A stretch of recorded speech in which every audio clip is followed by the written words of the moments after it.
It was exactly 6 months ago that I first uploaded my first King's Raid video, and that video also happened to be a world boss video, and the world boss happened to be world boss number 2, Protanius, which is also the world boss I'll be fighting in this video.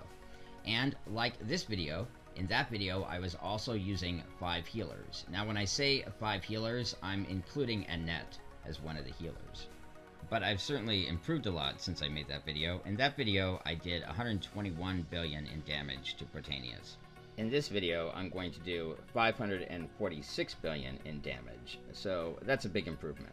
One of the big breakthroughs I had was deciding to use Rehartna in combination with May.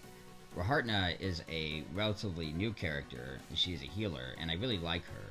Like May, Rehartna is a healer that also can provide buffs to the other characters, and one thing I really like about Rehartna is her third skill. Her third skill will reduce the cooldowns of 4 random allies by 4 seconds, and at the same time increase their mana and attack. And I really like the fact that she reduces cooldowns. Now, obviously, she doesn't reduce cooldowns as much as a character like Audie does, but I do think that helps in a world boss battle.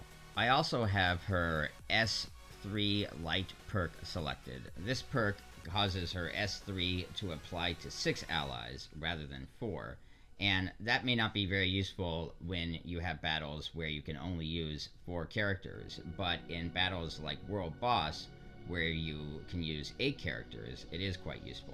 I'm also using her Dragon Drawing unique treasure, a unique treasure that is particularly effective against bosses. I'm also using May in combination with Rehartna.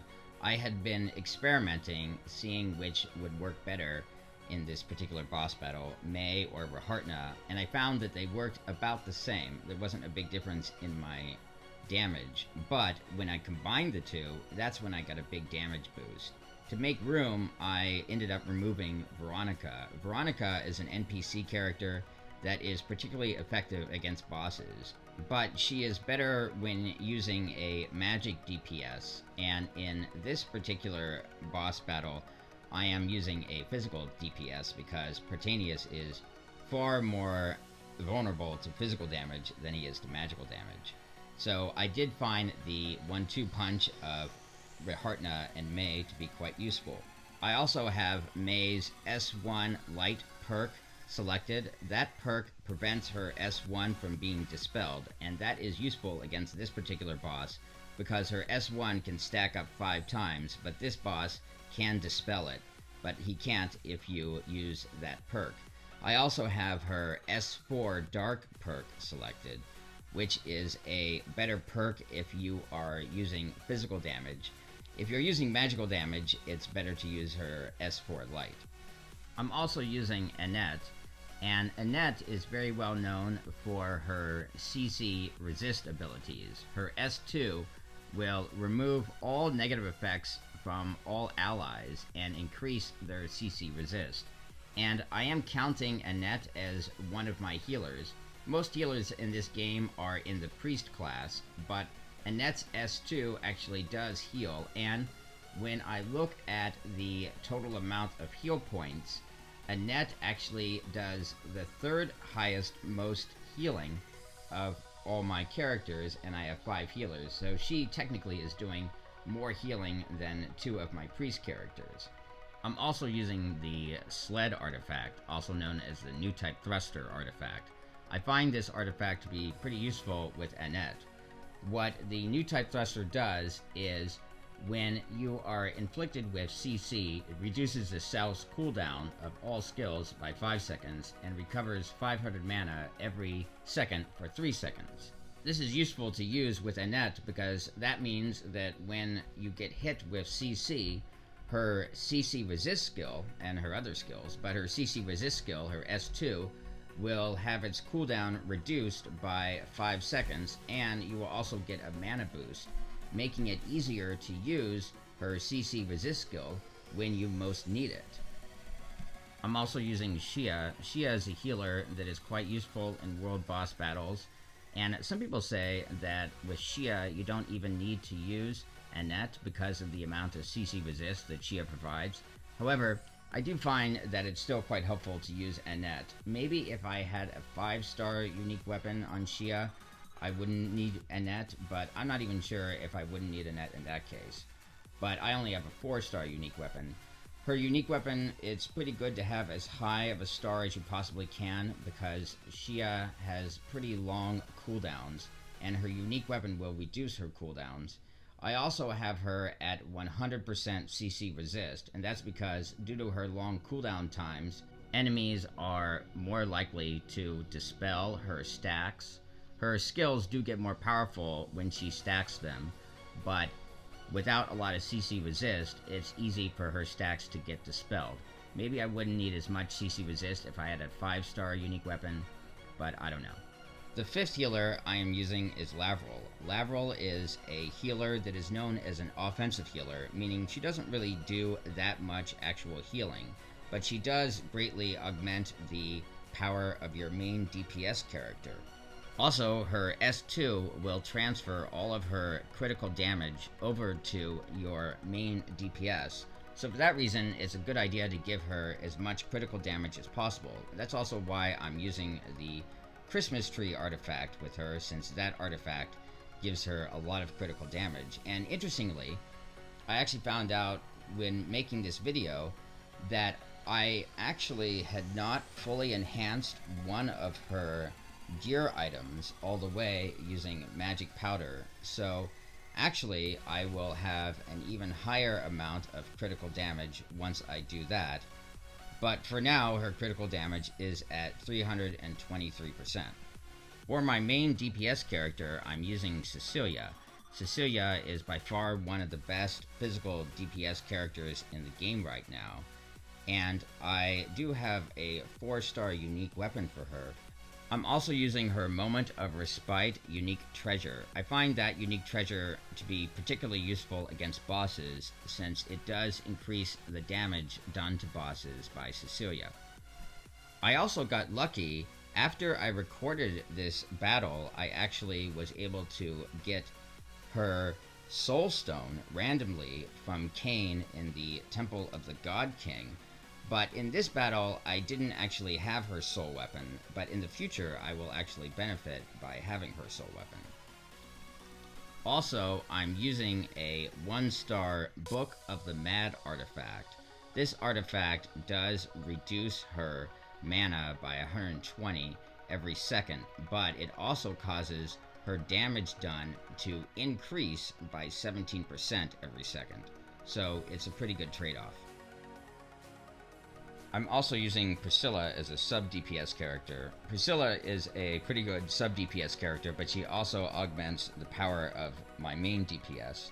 And I have heard that perhaps Mediana would be a better choice than Priscilla. I don't know if that's true, but I am probably going to get Mediana from the inn the next time I see her, because I do happen to have her Soul Stone.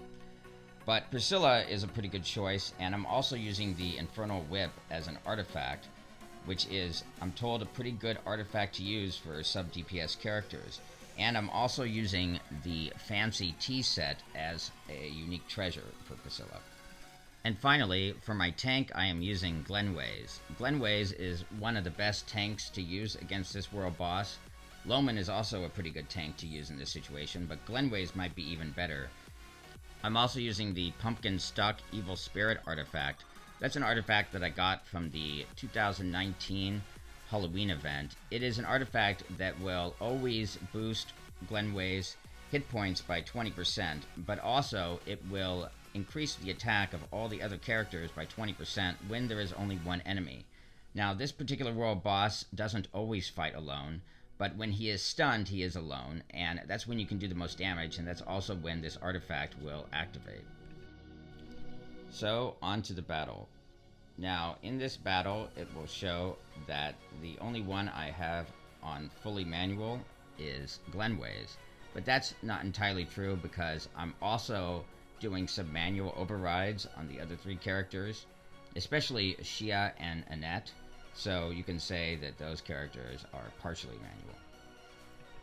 I usually keep Glenwys fully manual because I want to make sure that I don't use her 3rd skill until I need it. Her third skill is both offensive and defensive. It increases the attack of all allies, but it will also increase the defense of all allies and remove all negative effects. Incidentally, Rehartna's unique weapon also removes all negative effects from all allies when she uses skills 3 times, and of course, Annette's S2 will remove all negative effects. And there he's stunned. Protanius gets stunned probably more than the other world boss that gets stunned. World boss number 1 gets stunned, but it's a little bit harder to reduce his CC meter, so he's not stunned as often. And then, of course, the third world boss, she never gets stunned. You'll notice I try to use Annette's S2 when I can after he does that swiping motion with his trident, because that will add CC effects and it can silence heroes for a few seconds. I also try to use Shia's S2 and S3 skills as much as possible, since those skills can provide a lot of defense and buffer the allies. But I also use her S1. I try to save it for when I need it, but that's her strongest healing skill. There, he's doing that swiping thing again. Since I'm aiming to get to 500 billion in damage, I wanted to pass 100 billion by the 4-minute mark, and I did that. I also often try to use a remove all negative effects skill like Annette's S2 or Glenwys' S3 after he does that Tusami attack, because that also adds a lot of negative effects to the heroes. And right here you're going to see how the sled works.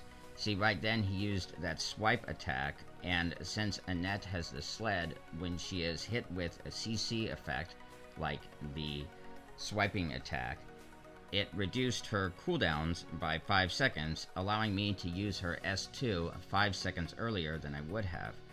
Now, of course, that artifact can only activate once every 20 seconds, but it's still quite useful. And there he does that swipe attack again. But this time, the sled did not activate since it had been less than 20 seconds since it last activated. So we're coming up to the 2.5-minute mark, and at that point I want to have at least 250 billion in damage, and it looks like I'm going to have a little bit more than that. I'm going to have about 280 billion in damage. It looks like so far in this battle, my heroes have all pretty much held up well health-wise. They haven't really had that many times where they were close to dying. Perhaps that's because I am using 5 different healers. And right here, you're going to see Rehartna's S3 skill. I'm using her skill to hopefully reduce the cooldowns, and it worked on Annette because her cooldowns were indeed reduced, and I'm able to use her S2 once again as quickly as possible. And as you can see, I got to about 345 billion at the 2-minute mark, meaning I'm well on my way to do above 500 billion in damage, so long as I can stay alive for most of the last 2 minutes. And as you can see, I'm able to surpass the 400 billion point before I get to 1.5 minutes left. And even at this late stage in the battle, my heroes are still able to hold up pretty well health-wise. It usually gets harder and harder to stay alive towards the end of world boss battles. That's especially true of world boss number 1, but it's also true for this world boss. And as I get to the 1-minute mark, I'm about to reach approximately 475 billion in damage, and he once again does that Tusami attack. And at right around 45 seconds left, I'm going to surpass the 500 billion mark, but about 5 seconds before then, it looks like he killed my tank Glenwys. But still, my main goal was to get to 500 billion, and all the rest is gravy. Then in about another 15 seconds, I am able to get to the 540 billion mark with 30 seconds to go.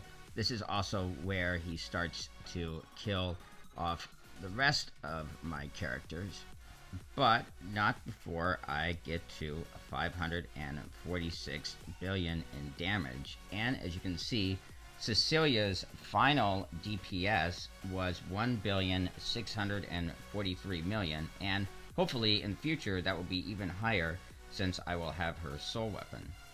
I'd also really appreciate it if you subscribe to my channel, and if you've already subscribed, please click the bell icon for notifications and turn on all notifications, because it really helps me out when you do that. Thanks very much to my Patreon producer, Lena, aka Lollipop, and my Patreon associate producer, Jammy Joy. Thanks to everyone for supporting my channel, and if you like this video, go ahead and give it a like, and if you aren't already, subscribe to my channel, click the bell icon for notifications, and together we shall take over the world. You can also catch me on Instagram, Twitter, Twitch, and Snapchat at Zorkmid123.